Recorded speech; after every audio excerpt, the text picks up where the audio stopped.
Për folur mbi çfarë mund sjellin këto negociata, kam të ftuar në një lidhje direkte analistin zotin Fatmir Markoçi. Zoti Markoçi, faleminderit shumë për intervistën. Faleminderit.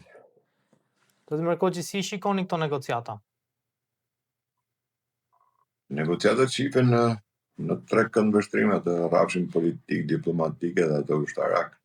Pavarësisht se janë negociatat të cilët jo kam thënë gjithmonë që çfarëdo lloj lufte që bëhet, përfundimi është në tavolinë, në një marrëveshje në tavolinë. Por këto lloj negociatash erdhën si rezultat i një betejë për afër 40 ditësh dhe kishte një moskoordinim ndërmjet dy aleatëve, ajo që është dukur gjithmonë që Izraeli ka synime të tjera dhe Amerika ka synime të tjera, pra nuk ka një koordinim të dy palët, dhe kjo ndodhi pikërisht u vërtetua në momentin kur Donald Trump shpalli pushimin dhe Netanyahu goditi Palestinën.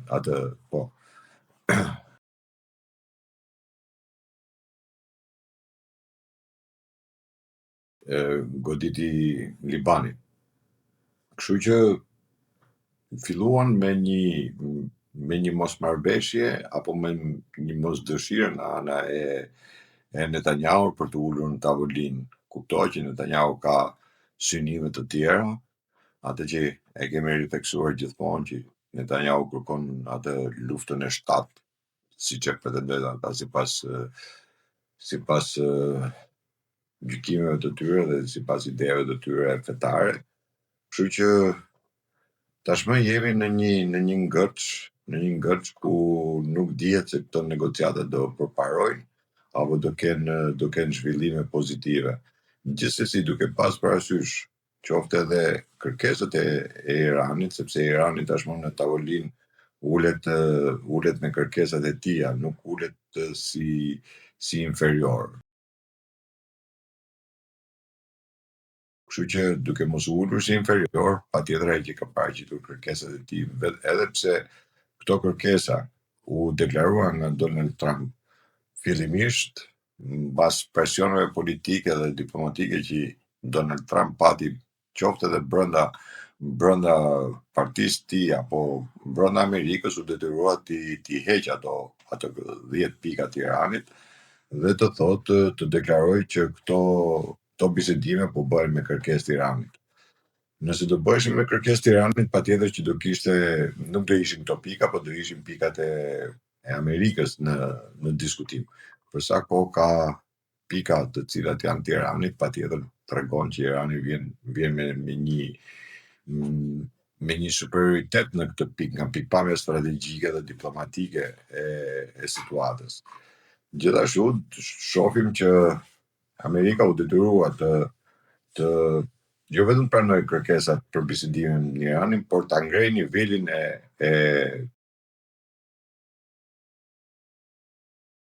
delegacionit të tij, duke vendosur në krye të delegacionit tashmë vendos J.D. Vance-in, i cili është zëvendës presidenti i Amerikës, por njëkohësisht, duke qenë zëvendës president, ai është edhe kryetari i Kongresit të Amerikës, çka do të thotë që bisedimet marrin një formë ligjore për sa i përket vendimeve.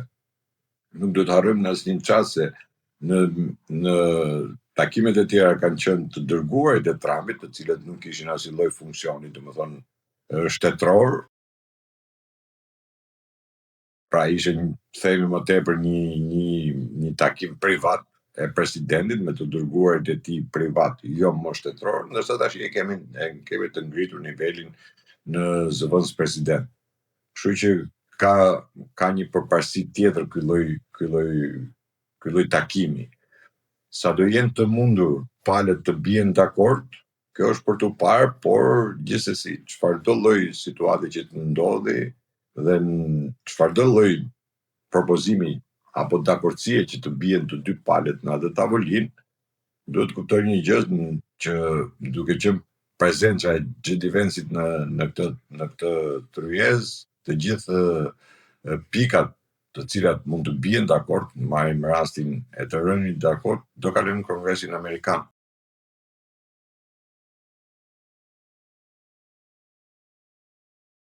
sepse është kryetari i Kongresit Amerikan që është në takime.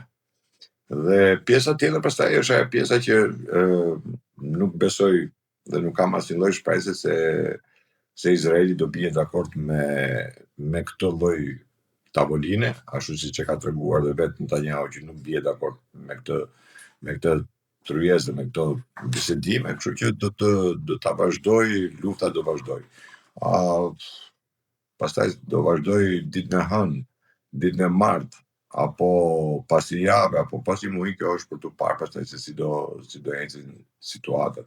Po deri tani jemi në situatë ku kjo tryezë nuk pritet të ketë ndonjë rezultat pozitiv për sa i përket armë pushimit, se paqe nuk ka. Kuptohet që paqe nuk ka, do ketë vetëm thjesht armë pushimi, po nga ana tjetër kemi edhe një deklarat po prap të Trumpit i cili pavarësisht se palët i dërgon për bisedime, nga ana tjetër vazhdon kërcënon dhe thotë nëse nuk do bien dakord në këto bisedime do vazhdojmë betejën dhe do jetë një betejë shumë e ashpër.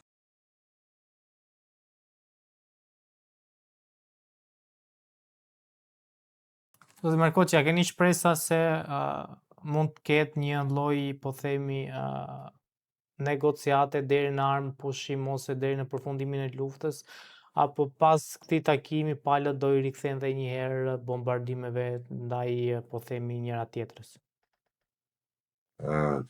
Tash kemi pushimin e luftës e para ajo që është për të theksuar të gjitha palët në konflikt nuk e kanë shpall njëri tjetrit luftë një herë. Po e kanë qenë vetëm thjesht operacionale. Çka do të thotë që këtu kemi të bëjmë me një armë pushim. Armë pushimi gjithmonë është i brisht në këtë moment, sepse janë 3 palë, nuk janë 2 palë dhe 2 palët bien dakord për një periudhë kohe apo për përcaktuar një armë pushim apo për pushimin e luftës dhe mos goditjen e njëri tjetrit. Duke qenë edhe një palë e tretë, siç është Izraeli, dhe ne kemi parë gjatë gjithë kohës që Izraeli nuk ka përmbajtur kurrë këtyre marrëveshjeve, po gjithmonë ka vepruar në atë strategjinë e tij, në atë çfarë ai ka në program. Dhe mos harroni që programi i Izraelit ka gjithmonë luftën e shtatë, pra luftën kundër Iranit për të shkatruar Iranin apo mos ekzistencën e Iranit. Kjo është ajo pika më nevralgjike që ndodh në këto momente ku pavarësisht nga çdo lloj bisedimi apo marrëveshje apo dakordësie që mund bie qoftë edhe për një armë pushim të përkohshëm, do jetë përsëri Izraeli ai që do ta prishë këtë marrëveshje. Është e padiskutueshme që Izraeli do ta prishë sepse nuk bie kurrë dakord Netanyahu, pasi e di shumë mirë që e ka ekzistencën e tij personale, jo të Izraelit, po të tij personale, duke parasysh edhe reputacionin që Netanyahu ka tashmë në Izrael. Në një sondazh i fundit para 3 ditësh ishte që Netanyahu përkrahesh nga 23% e izraelitëve, ndërsa pjesa tjetër nuk e përkrah. Pavarësisht se luftën ata e përkrahin si luftë, sepse ata e quajnë luftën e shenjtë e tjera, por vetë Netanyahu nuk e përkrahin si udhëheqës themi të kësaj betejë. Kështu që në këto lloj kushtesh jemi ku shohim që do ketë vërtet mundet gjithmonë është në thonjza një armë pushim i përkohshëm do jetë gjithmonë, sepse është shumë i brisht, shumë themi një kërkesë për të bërë një armë pushim, qoftë edhe për të rimarrë veten apo për të bërë ato furnizimet me armatime, sepse shohim që Izraeli për shembull nuk ka më armatim, duket që nuk ka armatim për vetëm arsye se në momentin kur goditi Hezbollahu, prellat e Izraelit ishin prodhimi 2026-s. 2025-2026, kështu që tregon që Izraeli ka marrë kapacitetet e armatimit dhe në këtë kohë Izraeli i leverdis të bëjë një armë pushim qoftë edhe ditor, por nuk e ka kapacitetin për të përballur tashmë me një luftë frontale, ashtu siç mund të ndodhi nga 3 fronte, qoftë nga fronti i Hudhe, qoftë i Hezbollah, qoftë edhe i Iranit. Këto 3 fronte Izraeli në mënyrë kategorike nuk i përballon dot nëse Amerika do të pranonte një armëpushim me Izraelin. Sot të mërkoj që mediat kanë raportuar se inteligjenca amerikane ka zbuluar se disa furnizime mjaft të rëndësishme me armatime pritet që të dërgojnë nga Kina drejt Iranit. Çfarë do thotë kjo për këtë luftë dhe a pritet që me këto furnizime Iranit të jetë edhe më i pamposhtur se ka rezultuar po themi përgjatë më shumë se 40 ditëve? Irani nuk ka nevojë për armatime, sepse Irani e ka armatimin. Në momenti që u shpall dhe Irani e pranoi armëpushimin, pikërisht për të pastruar të vendet hyrëse të tuneleve ku janë bombarduar, ku gjendet municioni dhe për të pastruar vendet hyrëse dhe për të nxjerrë municionin që ai ka. Por në asnjë moment nuk është mohuar apo nuk është vënë dyshim që Kina, qoftë Korea e Veriut, e kanë furnizuar Iranin me armatime në raste të nevojshme, por atë çfarë i mbështetëm një deklaratë të dhënë nga Kim Jong-u, i cili deklaroi që ne i kemi afruar Iranit armatim, domethënë, por Irani nuk pranoi për një arsye të thjeshtë, sepse tha ne kemi armatimet tona, jemi në nivelin për ta përballuar luftën vetë, pa pasur nevojën e kthimit e marrjes së një armatimi nga një shtet tjetër.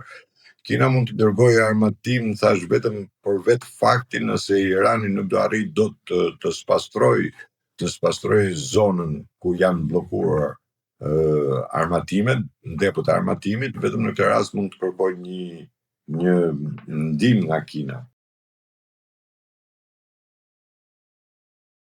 Apo dhe nga Korea Veriu. Kështu që nuk gjykoj se Irani është i mangët në kapacitetet e raketave, duke pas faktin se edhe kur ka përdorur raketat kundër Izraelit apo bazave amerikane, kanë qenë raketat e prodhuara të vitit 2014. Qoftë edhe ajo raketa e famshme me kokën që lëshonte, pastaj shpërthente dhe lëshonte raketat e tjera, ishte i vitit 2014, prodhimi i vitit 2014. Raketa balistike kontinentale ishte e vitit 2016, kështu që nuk besoj se Irani ka nevojë për kapacitete të armatimit, pasi Irani ka kohë dhe vite që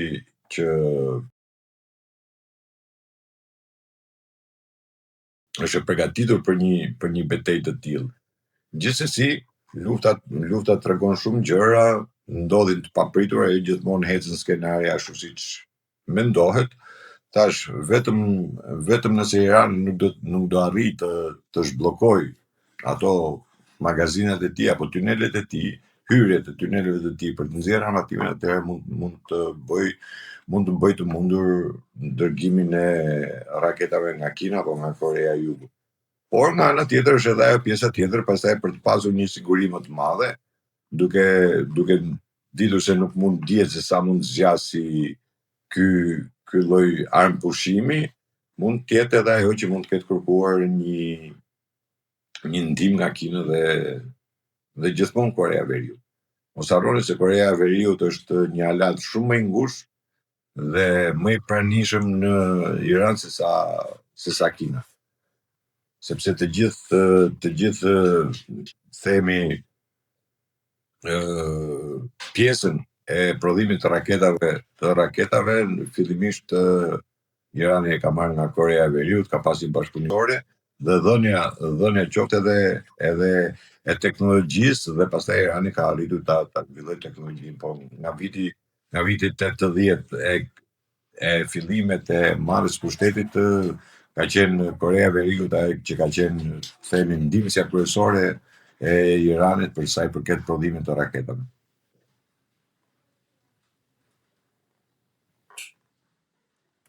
Zoti Markoçi është raportuar në media për një telefonat mjaft të tensionuar mes Donald Trumpit dhe Benjamin Netanyahut vetëm pak orë pasi u arrit një armpushim e pak orë pasi Izraeli goditi Libanin. Thuhet që ka pasur tensione mjaft të mëdha në këtë telefonat dhe Donald Trump i ka lëshuar dhe një ultimatum Netanyahu, duke i kërkuar atij që të zhvillojë menjëherë negociata me Libanin. A besoni që raportet mes Benjamin Netanyahut dhe Donald Trumpit janë siç kanë qenë më përpara, apo përgjatë kësaj lufte këto raporte janë lëkundur disi? Jo, raportet ndërmjet dy vendeve nuk janë lëkundur, aq më tepër ndërmjet Trumpit dhe Netanyahut. Por problemi është sepse në momentin thash është ajo pjesa që Netanyahu ka një strategji tjetër dhe Trumpi ka një strategji tjetër për sa i përket luftimeve që bëhen krashi Iranit. Në vërtet ka pasur një telefonat të tillë, por këtë telefonat e bërë nga Trumpi nuk mund të thuhet që është një telefonat e cila prish marrëdhëniet ndërmjet Trumpit dhe Netanyahut. Ky ishte një kërkesë e Trumpit që Benjamin Netanyahu të përmbahej apo të priste rezultatet e takimit, por kuptohet si në rastin e parë, ashtu edhe në rastin e dytë, ishte po Netanyahu ai që prishi bisedimet. Kështu që në këtë rast kur thash niveli i delegacionit amerikan është në një nivel shumë më të lartë tashmë, sepse është zëvendës presidenti në këto takime, Trumpit nuk i leverdis që të bëhet një lojë e tillë tashmë. Pra, dhe Netanyahu i ka kërkuar pikërisht të zbatoj atë çfarë u deklaroi nga ministri i jashtëm i Pakistanit. Ministri i jashtëm i Pakistanit deklaroi që do bëhet një armpushim, atë që kemi diskutuar edhe para këtyre bisedimeve, ku thash që Irani do pranoj të ulet në bisedime me një armpushim në të gjithë linjën e mesme, pra në të gjithë territorin, jo vetëm në Iran. Dhe realisht kështu ndodhi që kërkesa ishte pushimi i goditjeve i luftës në të gjithë territorin, pavarësisht pasaj si filluan interpretime të ndryshme. Pavarësisht se deklarata e parë ka qenë që armpushim në të gjithë territorin, pastaj u tha që Libani nuk ishte në këtë marrëveshje. Padyshim që dhe Libani ka qenë në atë marrëveshje. Pse ka qenë? Sepse Libani dhe Hezbollahu janë pjesë mbështetëse e Iranit, dhe Irani nuk mund të kërkoj armpushim vetëm për Iranin dhe mbështetësit e tij t'i lej jashtë kësaj marrëveshje. Kështu që këtu kemi të bëjmë me atë pjesën që Netanyahu nuk kërkoi në asnjë moment të kishte bisedime, sepse Netanyahu do të kuptojmë edhe një gjë, Netanyahu e shef veten jashtë kësaj tavoline. Pra, interesat e Izraelit janë jashtë kësaj tavoline, dhe ai e kupton shumë mirë që interesat e Izraelit janë jashtë. Pra, nëse do bëhet bisedimi ndërmjet Amerikës edhe Iranit, dhe nuk do përfshihet pjesa e Izraelit. Po, mos përfshirja prej pjesës Izraelit e nxjerr Izraelin jashtë loje, jashtë kërkesave të tij, jashtë asaj strategjie që Izraeli ka, synimit, më mirë themi, që Izraeli ka, dhe goditja që bëri Izraeli ishte një goditje e cila goditi qendra civile, me goditjen e qendrave civile, me goditjen e urave, të cilat ka bërë Izraeli, tregon se futet tek ajo pjesë që quhet krime lufte, krime kundër njerëzimit, se të godazësh popullsinë civile, hynë të krime lufte. Dhe pikërisht, kjo ka qenë ajo themi mosmarrveshja apo toni lart i përdorur nga Trumpi ka shi Netanyahu.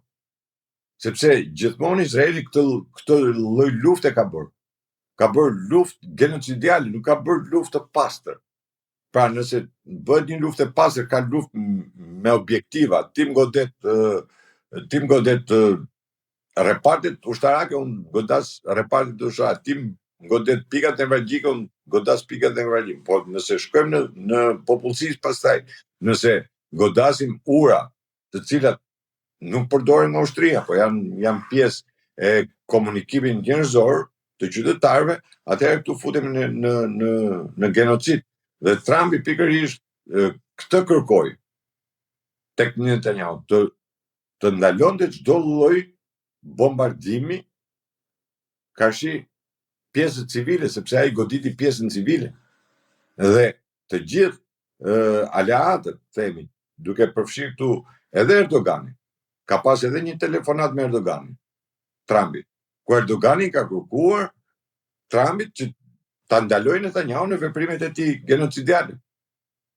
Sepse sot e gjithë bota po paguan heshtjen që bën karshi Palestinës. Pra genocidi që Netanyahu përdori në Palestinë dhe e gjithë bota heshti, sepse gjithmonë Izraeli ka përdorur Umbrella American. Dhe duke qenë pjesë e NATO-s, pjesë e Amerikës, e aleancës, e kësaj lloji aleance, atëherë gjithë bota heshti. Dhe nuk u prononcua. I vetmi vend që ka qenë në lindjen e mesme i prononcuar për Palestinën ka qenë vetëm Izraeli, ky Irani. Vendet e tjera nuk janë prononcuar. Ju kujtohet në një takim që ka bërë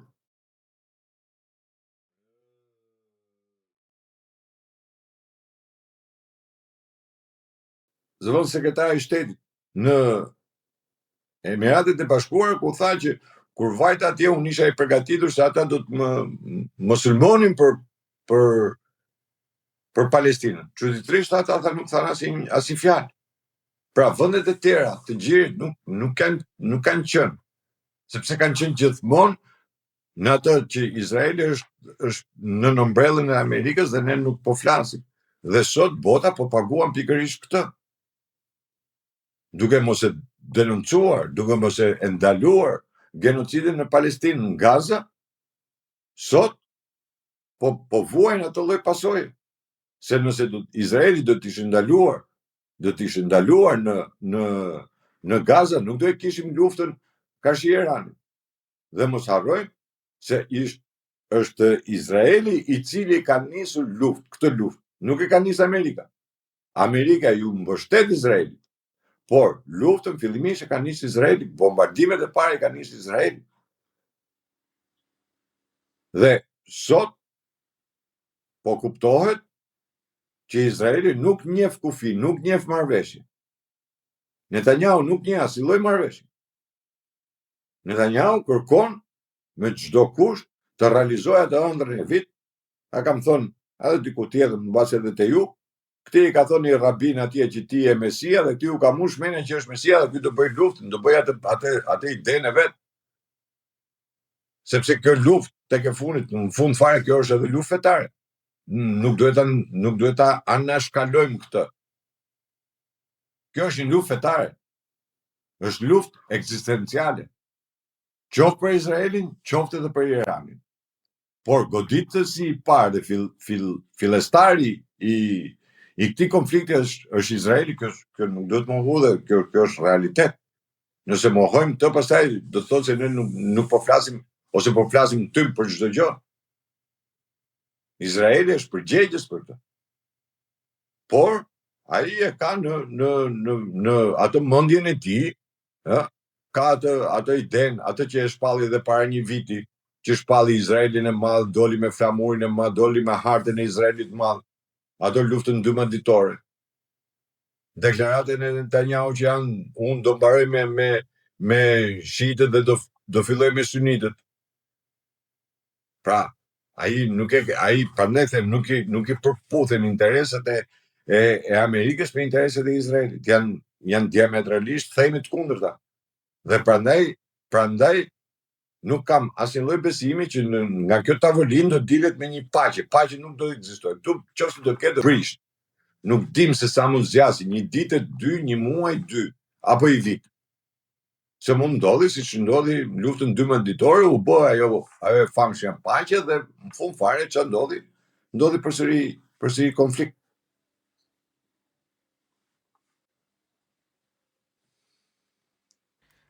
Zot Mërkoçi, besoni që pas kësaj ndërhyrje, pas kësaj lufte, pra pas fillimit të luftës nga ana e Shtetë Bashkuara të Amerikës, pozita e Donald Trumpit në Amerikë është lëkundur?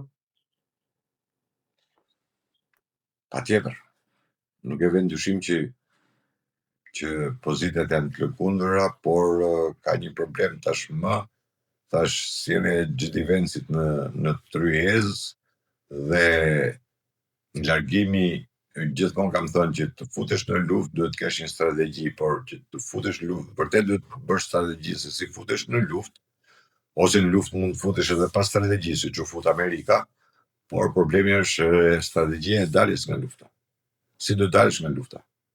Gjithë problemi është se si do dalit. Amerika tashmë mendon se si do, ose vetë Trump mendon se si do dalin nga lufta, si do dalin nga kjo luftë. E gjithë ideja kjo është Trumpi nga kjo luftë edhe nga këto bisedime mund mos bien dakord, mund të bëj një vazhdim të bombardimeve, mund të bombardoj XYZ dhe thot mbarova sepse e shkatrova, e bllokova, e munda dhe të tërhiqet, por kjo vërtet do t'i japi Trumpit një fitore, por problemi është se lobi izraelit në Amerikë nuk është shumë i fuqishëm dhe e kemi parë që në gjitha pikat është tepër i fuqishëm, nuk do ta lejoj kurrësi që Amerika të tërhiqet nga kjo luftë pa pëlqimin e Izraelit. Dhe Izraeli e di shumë mirë që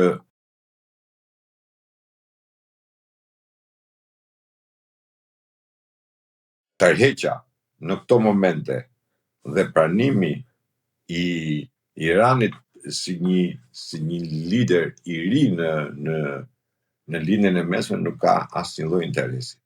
Kështu që do të shohim se si do të ecin situatat, por gjithmonë ajo që e kam ritheksuar që republikanët kanë atë pjesën e elitës e cila nuk të lejon të shkasësh deri në fund, të ndalojnë ose edhe të dalin kundra. Padyshim, sepse konservatorizmi këtë ka, nuk mbahen vetëm tek individi, po mbahen tek parimet.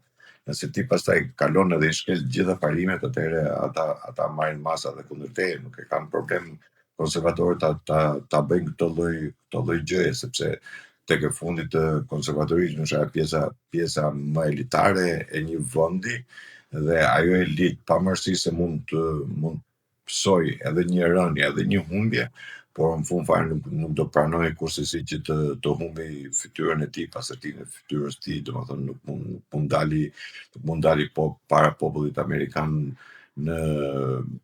me një humbje të turpshme, themi, kashi kësaj lufte. Kështu që gjithë ideja kjo është dhe dërgimi Xhidi Vencit, i cili mbahet si njeri që nuk e ka kërkuar këtë luftë, nuk ka qenë dakord me këtë luftë dhe po të shohësh në gjithë takimet që Trumpi ka bërë në zyrën e Valet, Xhidi Venci nuk ka qenë në asnjë moment, nuk ka qenë aty. Dhe pjesa që MAGA është, domethënë, po themi gjys për gjys, apo diçka më tepër, kundra kësaj lufte e cila nisi pa strategji. Duhet ta pranojnë gjithë që kjo luftë për Amerikën ka nisur pa strategji. Netanyahu shfrytëzoi atë momentin euforik të Trumpit, ku çështja e Venezuelës doli filmtare, pra ajo rrëmbimi i Maduros, i dha një triumf, themi Trumpit në arenën ndërkombëtare, por edhe në vetë Amerikën, dhe në këtë lloj euforie momentale të cilën Trumpi e kishte në atë moment, Netanyahu shfrytëzoi rastin duke i thënë që nëse do ta bëjmë të njëjtin gjë me Iranin, pra do t'i vrasim liderin dhe kupolën, Irani për 3 ditë të rrëzohet, dhe besimi them që pati Trumpi tek fjala e Netanyahut, mos harrojmë se Netanyahu ka vajt një 7 herë, ka bërë 7 vizita në Amerikë, që s'ka ndodhur me asnjë president tjetër që kryeministri i Izraelit shkoi 7 herë brenda vitit në vizita, kështu që kjo ishte ajo, dhe po ta veni re mas Venezuelës, Netanyahu ka qenë në zyrën e Donald Trumpit, takimi që u bë takimi fshet, që nuk dolën në konferencë shtypi fare. Kjo do ketë qenë momenti ku gjykoj që Netanyahu e ka shfrytzuar atë euforinë e Trumpit për sa i përket arritjeve që bëri me Maduron, dhe filloi kjo lloj betejë, pikërisht me atë idenë që thash do vrasim Kameinën dhe pushteti do rrëzohet. Gjë që nuk ndodhi, dështoi totalisht në këtë lloj logjike, dështoi si ajo që mbahet agjencia më e madhe izraelite, që i ditë gjitha, po realisht nuk pas ka ditë asgjë, qoftë edhe CIA amerikane nuk ka ditë asgjë për sa i përket kapaciteteve të Iranit dhe mënyrën se si do luftonte Irani. Kështu që ky lloj dështimi tashmë ka ngel tek pika e zgjidhjes në tryezë të negociatave. Në këtë pikë prap do të shohim a do të arrijnë, sepse mos harrojmë edhe deklaratat apo ngushtica e Hormuzit që u mbyll pikërisht për veprimet e Netanyahu. Pra në çdo moment që ne do ta analizojmë marrëdhënien apo luftën ndërmjet Iranit edhe Izraelit edhe Amerikës, gjithmonë do na dalin në plan të parë, do na dalin Netanyahu. Dhe jo pa qëllim kam thënë që lufta, edhe në shkrimet e mia këtë renditje kam bërë, lufta është Izrael, SBA, Iran. Nuk është SBA Izrael, Iran, po është Iran, SBA, Izrael. Pra Irani po komandon dhe po e drejton këtë lloj lufte, duke pas parasysh edhe të gjithë deklaratat që janë bërë gjatë kësaj periudhe, duke i kërkuar sipas deklaratave të vet shtabit të përgjithshëm të ushtrisë amerikane, ku ka thënë që ne i kemi kërkuar që mos të goditen cisternat, mos të goditen rafineritë, dhe Netanyahu ka goditur. Pra, për shkallëzimin e luftës në këtë lloj konflikti gjithmonë e ka pasur në dorë Netanyahu dhe e ka bërë gjithmonë Netanyahu.